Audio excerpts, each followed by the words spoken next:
نمازیں ہم پڑھتے ہیں، آپ نمازیوں سے پوچھ لیں آپ کو نماز پڑھنی آتی ہے؟ کس سے سیکھی ہے آپ نے؟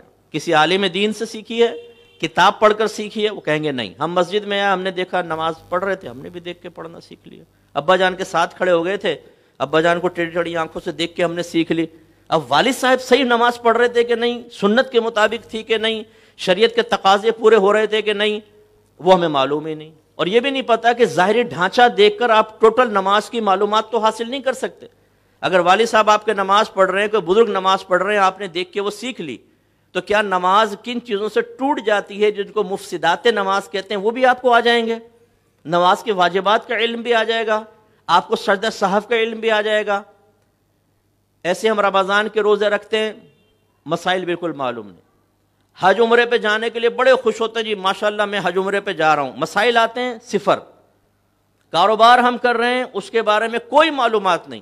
ہم میں سے بہت سارے بزنس مین بیٹھے ہوں گے، ہم میں سے بہت سے دکانیں چلاتے ہوں گے، کیا آپ نے پہلے مذہب اسلام کی تعلیمات کے مطابق اپنے کاروبار کے بارے میں ضروری معلومات حاصل کی ہیں؟ ذرا بھی آپ غلط کنڈیشن لگا دیں، ذرا بھی غلط طریقے سے آپ پیسہ کمائیں، وہ حلال سے حرام بن سکتا ہے، آپ کی بیع باطل ہو جائے گی یا آپ کی بیع فاسد ہو جائے گی۔ کوئی ہم نہیں چیز سیکھتے۔ ہمیں بہت سارے نوکری پیشہ ہوں گے، کیا آپ نے سیکھا ہے کہ آپ سب سے پہلے دیکھیں کہ آپ کون ہیں، اجیر خاص ہیں، اجیر مشترک ہیں؟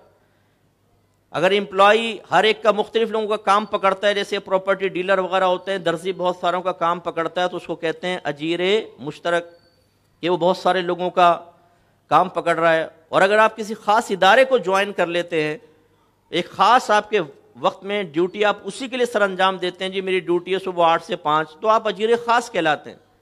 یہ ان دونوں کی سیلری کب اس کے لیے جائز ہوگی، کس وقت ہوگی، کیا ہم نے اس کے رول سیکھیں؟ نہیں۔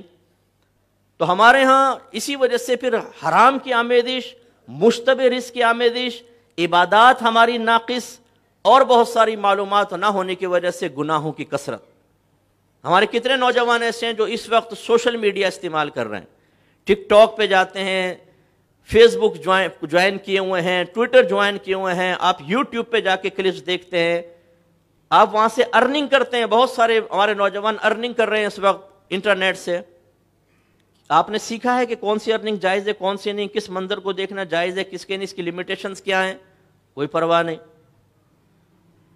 اسی طریقے سے انٹرنیٹ پہ آپ ٹریڈنگ کر رہے ہیں، آپ خرید و فروخت کرتے ہیں، اس کے بھی کچھ تقاضے ہیں، کیا تقاضے ہیں کوئی معلوم نہیں، انوالومنٹ ہماری سبجیکٹ۔ تو یہ کم علمی جو ہے یہ ہمیں تباہ کر رہی ہے۔ استاد محترم مجھ سے زیادہ بہتر جانتے ہیں کہ مجھ سے عرصہ دراز پہلے یہ کام کر رہے ہیں، کتنے گھر ایسے ہیں جن میں حلال سمجھ کر کم علمی کی وجہ سے زنا ہو رہا ہے۔ وہ کیسے جی، 3 طلاقیں دے دی ہیں، کسی نے مشورہ دے دیا یوں کر لو یوں کر لو، ساتھ رہ رہے ہیں وہ 3 طلاق کے بعد، وہ شرعی تقاضا پورا نہیں کر رہے جو شریعت نے کہا ہے۔ فَإِن طَلَّقَهَا فَلَا تَحِلُّ لَهُ مِن بَعْدُ حَتَّى تَنكِحَ زَوْجًا غَيْرَهُ۔ اللہ تعالیٰ تو فرما رہا ہے کہ پھر اگر یہ شوہر تیسری طلاق دے دے تو یہ لڑکی پہلے والے شوہر کے لیے اس وقت تک حلال نہ ہوگی جب تک کہ اس کے علاوہ کسی اور شخص سے نکاح نہ کر لے۔ اور رحمت کونین صلی اللہ علیہ وسلم نے نکاح کے بعد جسمانی تعلق کو بھی لازم قرار دیا، جس کو ہم حلالہ کہتے ہیں۔ اور بہت سارے گھر ایسے ہیں کہ جس میں، جیسے مجھے ایک مسئلہ بتایا، ایک ساس صاحبہ بچی کہنے لگی مجھے شوہر نے 3 طلاقیں دی، میں میکے چلی گئی، میری ساس آ گئی، کہنے لگی بھائی ہم نے مولوی صاحب سے معلوم کر لیا، انہوں نے کہا 60 مسکینوں کو کھانا کھلا دو، کفارہ ادا ہو جائے گا، ساری طلاقیں ختم ہو جائیں گی، ہم نے کھلا دیا، بچی کو بھیج دو۔ کہنے لگا ہم بھی جاہل، گھر والے جاہل، بھیج دیا۔ عرصہ دراز کے بعد پتہ چلا کہ بھائی یہاں کفارے کا تو کوئی تعلق ہی نہیں ہے طلاق کے اختتام سے، اور وہ زنا ہو رہا ہے گھر کے اندر، حرام زندگی گزار رہے ہیں، حرام بچے پیدا ہو رہے ہیں۔ یہ تو سرپرست کو سمجھنا چاہیے کہ میں اپنی بچی کسی کے حوالے کر رہا ہوں، میرے داماد کو شرعی مسئلے بھی معلوم ہے کہ نہیں۔ مرد و عورت کے جسمانی تعلق کے اندر بھی اللہ نے لیمیٹیشنز رکھی ہیں۔ بعض اوقات ایک ایسا تعلق بھی قائم ہو سکتا ہے جس میں آپ کا نکاح بریک ہو سکتا ہے، بلکہ آپ کافر بھی ہو سکتے ہیں۔ حالت حیض میں بیوی سے جسمانی تعلق قائم کرنا حرام ہے، اگر کسی نے حلال سمجھ کے کر لیا اس کو تو اس کے لیے بڑا سخت حکم لگے گا، نص قطعی سے اس کی حرمت ثابت ہے۔ اور اگر حرام سمجھ کے کیا تو یہ وطیہ حرام ہے، بچہ پیدا ہوگا ولد الحرام ہوگا، ولد الزنا نہیں، ولد الحرام ہوگا۔ ہمارے گھروں کے اندر جو خرابیاں چل رہی ہیں، اور خصوصاً ہماری ینگ جنریشن، جو انٹرنیٹ پر جا کر وہاں سے انگریزوں سے تعلیم حاصل کر رہی ہے، ان کو شرم و جھجک آتی ہے کہ کسی عالم سے آ کر مسئلہ معلوم کریں. وہ جہالت کی بنا پر اپنے دوست، اپنے پارٹنر، اپنے کالج والے، اپنے آفس کولیگ سے مسئلہ معلوم کرتے ہیں اور اس کے بعد وہ کام کر رہے ہوتے ہیں.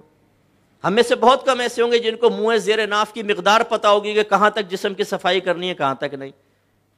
والدین شرماتے ہیں بتاتے ہوئے اور ہم جھجکتے ہیں علماء سے معلوم کرتے ہوئے. پھر ہمارے دوست ہی بتاتے ہیں دیکھو بھائی چاول سے بڑا ہو جائے نا تو کھانا پینا حرام ہے. وہ آیا وقت کا امام اعظم، اس نے فتویٰ دے دیا، ہم کہتے اوہ بھائی اچھا بھائی اچھا ٹھیک ہے بھائی ٹھیک ہے. یہ نہیں پتا کہ لمیٹیشن کیا ہے، ہفتہ، 15 دن، پھر 40 دن، ان کی کیا لمیٹیشن ہے، کیا ہفتے میں کیا حکم ہے، 15 دن میں کیا ہے، 40 دن میں کیا. 40 دن کے اندر اندر ہمیں کرنا ہوگا. وہ کراس کر جاتا ہے، ناخن نہیں کاٹے اور غیر ضروری بال صاف نہیں کیے تو مکروہ تحریمی ہے. حضرت انس فرماتے ہیں کہ ہمارے لیے ان بالوں کے صفائی کے لیے 40 دن کم از کم زیادہ مقرر ہوئے ہیں کہ اس کے بعد نہیں، 40 دن کے اندر اندر کرو. تو آپ کو یہ سمجھا رہے ہیں کہ ہمارے ہاں کم علمی کی وجہ سے اتنے گناہ ہو رہے ہیں کچھ انتہا نہیں.